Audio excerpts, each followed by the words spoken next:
എല്ലാവർക്കും നമസ്കാരം. ഏതാണ്ട് ഒരു മനുഷ്യന്റെ ആയുസ് എന്ന് പറഞ്ഞ പോലെ 62 വർഷത്തെ ചരിത്രങ്ങൾ ഡോംബിവിലൂടെ അറിയാവുന്ന ആനന്ദിച്ചേട്ടൻ, നമ്മുടെ ഡോംബിവിലൂടെ മുത്തശ്ശൻ എന്ന് തന്നെ പറയാം. ത്രിവേണി ആനന്ദിച്ചേട്ടൻ എന്നൊക്കെ പറയുമ്പോഴാണ് കൂടുതൽ നമ്മൾ മലയാളികൾ അറിയുന്നത്. ഞാൻ വന്നത് ശിവരിയിലാണ്. അവിടുന്ന് തിലകനഗറിൽ മൂന്ന് കൊല്ലം 3-4 കൊല്ലം കഴിഞ്ഞപ്പോൾ തിലകനഗറിലേക്ക് താമസം മാറ്റി. 1960 ഞാൻ വിവാഹം ചെയ്തു. അതിനുശേഷം അതുകൊണ്ട് അവിടെ താമസിക്കാൻ ബുദ്ധിമുട്ടായതുകൊണ്ട് ഞാൻ അവിടെ ഡബിൾ വാടക കൊടുക്കണം, അവിടെ ഇൻഡസ്ട്രിയൽ വർക്കർ അല്ലാത്തത് കൊണ്ട്. പക്ഷേ അന്ന് ഇവിടെ ഒരു മലയാളി സമാജം ഉണ്ടായില്ല. ബാജിപ്രഭു ചൗക്കിലെ സ്ഥലം എടുത്തത് MM ജേക്കബും ഹരിഹരൻ പൂഞ്ഞാറുമാണ്. അവർ രണ്ടുപേരും കൂടിയിട്ടാണ് ഈ സ്ഥലം എടുത്തത്. അവിടെ സ്കൂൾ തുടങ്ങാൻ ഈ 1963 ഇവിടെ വരുന്ന സമയത്ത് ഇവിടെ അതിൽ ഒരുപാട് മെമ്പർമാർ, അംഗങ്ങൾ ഒരുപാട് ഉണ്ടായിരുന്നു. ഇല്ല, വളരെ കുറവ് അംഗങ്ങളുണ്ടായിരുന്നുണ്ട്. 100-200 മെമ്പർമാർ കാണും.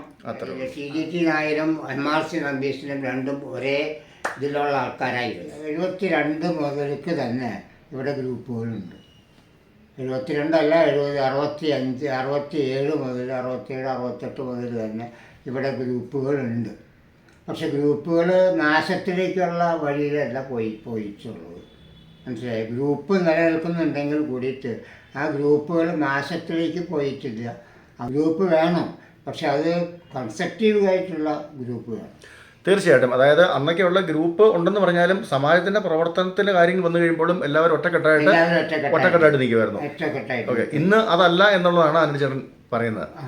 ഇന്ന് അതല്ല എന്നാണ് എനിക്ക് തോന്നുന്നത്. കഴിഞ്ഞ 2-3 കൊല്ലം കൂടെ ആയിട്ട് അറ്റ്ലീസ്റ്റ് കഴിഞ്ഞൊരു ഈ പ്രദീപിൻ്റെ ഇത് മാറി വേറെ പുതിയൊരു ഇത് വന്നപ്പോൾ അങ്ങനെയല്ല എന്ന് എനിക്കൊരു തോന്നൽ ഉണ്ട്. അതിന് ഭരണമാറ്റം സംഭവിക്കേണ്ട പ്രധാന ശില്പി ഭവദാസും ഈ തിമോത്തിയും. 72 ഞാൻ കമ്മിറ്റി മെമ്പറായി. 1972 കമ്മിറ്റി മെമ്പറായി. 72, 74 2 കൊല്ലം കമ്മിറ്റി മെമ്പറായിരുന്നു. അതിനുശേഷം അടുത്ത 2 കൊല്ലം ജോയിൻറ്റ് സെക്രട്ടറി ആയി. അന്നത്തെ ജോയിൻറ്റ് സെക്രട്ടറി ഒരാളെ ഉണ്ടായിരുന്നുള്ളൂ. അത് കലാസമിതിയുടെയും ഇതിൻ്റെയും കൂടിയിട്ടുള്ള ജോയിൻറ്റ് സെക്രട്ടറി ആയിരുന്നു. ഇന്നത്തെ രീതിയിലുള്ള ഒരുപാട് സെക്രട്ടറിമാരില്ല. ഒരു ജനറൽ സെക്രട്ടറിയുടെ കീഴിൽ അല്ലെങ്കിൽ ജനറൽ സെക്രട്ടറിയെ സഹായിക്കാനായിട്ട് ഒരു ജോയിൻറ്റ് സെക്രട്ടറി എല്ലാ കാര്യങ്ങളും നോക്കാൻ വേണ്ടി. അത് മെയിനായിട്ട് കൾച്ചറൽ ആക്ടിവിറ്റീസാണ് അത് നോക്കിയിരുന്നത്. അപ്പോൾ അന്ന് ചെല്ലുമ്പോൾ 3-4 മാസം കൂടുമ്പോൾ മെമ്പർഷിപ്പ് ഇരിക്കാൻ ചെല്ലുമ്പോൾ ഒരാൾ പറയാണ്, നിങ്ങളെ 3-4 മാസം കൂടുമ്പോൾ മെമ്പർഷിപ്പ് ഇരിക്കാൻ വന്നാൽ ശരിയാവില്ല, നിങ്ങൾ മാസം വരണം, എന്നാലേ ഞങ്ങൾക്ക് തരാൻ പറ്റുള്ളൂ. എല്ലാ മാസവും വന്നാൽ ഞങ്ങൾ മെമ്പർഷിപ്പ് ഇരിക്കാൻ വരണം. 3-4 മാസം കൂടുമ്പോൾ നിങ്ങൾ മെമ്പർഷിപ്പ് ഇരിക്കാൻ വന്നാൽ എങ്ങനെയാണ് എന്ന് ചോദിച്ചിട്ടുള്ള ആളുകളും കൂടിയുണ്ട്. മലയാളത്തിലെ പ്രശസ്ത നടി മിയ ജോർജ് ചെറുപ്പത്തിൽ ഇവിടെ നമ്മുടെ ഡോംബിവലി രാജാജിപാത്തിലായിരുന്നു താമസിച്ചുകൊണ്ടിരുന്നത്. നവദുർഗ ബിൽഡിങ്ങിൽ അവരുടെ ഒക്കെ അവരുടെ വീട് വാങ്ങിച്ചത് ആനന്ദിച്ചേട്ടൻ്റെ മോളാണ്. മിയ ജോർജിനെയൊക്കെ കണ്ടിട്ടുണ്ടോ ചെറുപ്പമായിരുന്നപ്പോൾ? മിയ ജോർജിന്റെ വീട് വാങ്ങിച്ച ഒരു ഫാമിലി കൂടിയാണിത്. ആനന്ദിച്ചേട്ടൻ ഒരു ഓട്ടോബയോഗ്രാഫി എഴുതുന്നു എന്ന് കേട്ടു, ശരിയാണോ? എഴുതുന്നുണ്ട്, പക്ഷെ ഇത് വളരെ പകുതിയായിട്ടുള്ളൂ. ഇനിയും ഒരുപാട് എഴുതാനുണ്ട്. കുറച്ചേ ആയിട്ടുള്ളൂ. പിന്നെ അതിന് ശേഷം എഴുതാൻ താല്പര്യജാതിയായി അങ്ങനെ വെച്ചിരിക്കുകയാണ്. ഓട്ടോബയോഗ്രാഫി പകുതിയായിട്ടുണ്ട്. ആ ഓട്ടോബയോഗ്രഫിക്ക് അതിനെന്തെങ്കിലും പേര് എന്തെങ്കിലും ഇട്ടിട്ടുണ്ടോ? പേര് അന്തോണിയുടെ വിശേഷങ്ങൾ. ഓ, നല്ല പേരാണല്ലോ, അന്തോണിയുടെ വിശേഷങ്ങൾ ഓട്ടോബയോഗ്രഫി. ഓക്കെ, അത് എഴുതി പൂർത്തിയാക്കണം ആനന്ദിച്ചേട്ടാ, അത് എത്രയും പെട്ടെന്ന് എഴുതി പൂർത്തിയാക്കണം. ഓപ്പറേഷൻ കഴിഞ്ഞ് 84, അൾസറിന് ഓപ്പറേഷൻ കഴിഞ്ഞ് 84, 85 ബ്രെയിൻ ട്യൂമറിനൊരു ഓപ്പറേഷൻ കഴിഞ്ഞു. അപ്പോൾ ഈ ബ്രെയിൻ ട്യൂമറിൻ്റെ ഓപ്പറേഷന് ഒരു ചെറിയ കാരണമുണ്ട്. ഞങ്ങൾ കുറച്ച് ആൾക്കാരെല്ലാം കൂടിയിട്ട് വിഷസർപ്പത്തിന് വിളക്ക് വയ്ക്കരുത് എന്ന KPSCയുടെ നാടകം ഇവിടെ കൊണ്ടുവന്ന് അവതരിപ്പിക്കാനായിട്ട് ഞങ്ങൾ തീരുമാനിച്ചപ്പോൾ കേരള സമാജത്തോട് ചോദിച്ചപ്പോൾ പറഞ്ഞു, ഇത് പൊളിറ്റിക്കൽ ഡ്രാമയാണ്, അതുകൊണ്ട് ഞങ്ങൾക്ക് ഇവിടെ അവതരിപ്പിക്കാൻ പറ്റില്ല എന്ന് പറയുന്നു. KR കോട്ടയം, രമണൻ, ഇവരൊക്കെ നാടകത്തിൽ ഉണ്ടായിരുന്ന ആൾക്കാരായിരുന്നു. അന്ന് സമാജത്തിൻ്റെ നാടകം അഭിനയിക്കുമ്പോൾ. പക്ഷേ ഇത് സമാജത്തിൻ്റെ നാടകത്തിൽ അല്ല, ഇത് വേറൊരു നാടകമായിട്ടാണ് ഇത് അവതരിപ്പിച്ചിരുന്നത്. അവതരിപ്പിക്കാൻ വെച്ചാൽ സമാജം പറഞ്ഞ് രാഷ്ട്രീയ ചവയുള്ള നാടകം ഞങ്ങൾക്ക് കഴിക്കാൻ പറ്റില്ല എന്ന് പറഞ്ഞപ്പോൾ ഞങ്ങൾ കുറച്ച് ആൾക്കാർ കൂടിയിട്ട് ഒരു ഒരു കലാസമിതി ഉണ്ടാക്കി. ആ കലാസമിതിയുടെ പേരായിരുന്നു ആരവം എന്നായിരുന്നു ആ കലാസമിതിയുടെ പേര് തന്നെ.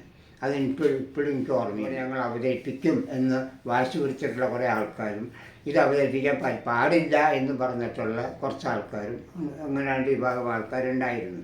പക്ഷേ അതിൻ്റെ ഒരു 5-6 ദിവസം മുൻപ് എനിക്ക് ബ്രെയിൻ ട്യൂമർ വന്നിട്ട് ഞാൻ ആശുപത്രിയിൽ അഡ്മിറ്റ്. ബ്രെയിൻ ട്യൂമറിൻ്റെ കാരണം പ്രധാനമായിട്ടും ഈ നാടകത്തിൻ്റെ ടെൻഷനാണ് എന്നാണ് പറയപ്പെടുന്നത്. അത് ഏതാണ് എന്താണെന്നൊന്നും അറിയില്ല. എന്തോ ഭാഗ്യത്തിന് നാടകം നടന്നു. ആരോ ഒരാൾ ലൈറ്റ് കുറച്ച് നേരം ഒരു 5 മിനിറ്റ് അങ്ങോട്ട് ലൈറ്റ് ഓഫ് ചെയ്തു അത്രേ. പക്ഷെ എന്നാലും നാടകം വളരെ ഭംഗിയായിട്ട് നാടകം നടന്നു എന്നാണ് അറിവ്. ഞാൻ ആശുപത്രിയിലായിരുന്നു. പക്ഷേ നാടകത്തിൻ്റെ എല്ലാവരും എന്നെ ആശുപത്രിയിൽ കാണാൻ വന്നു.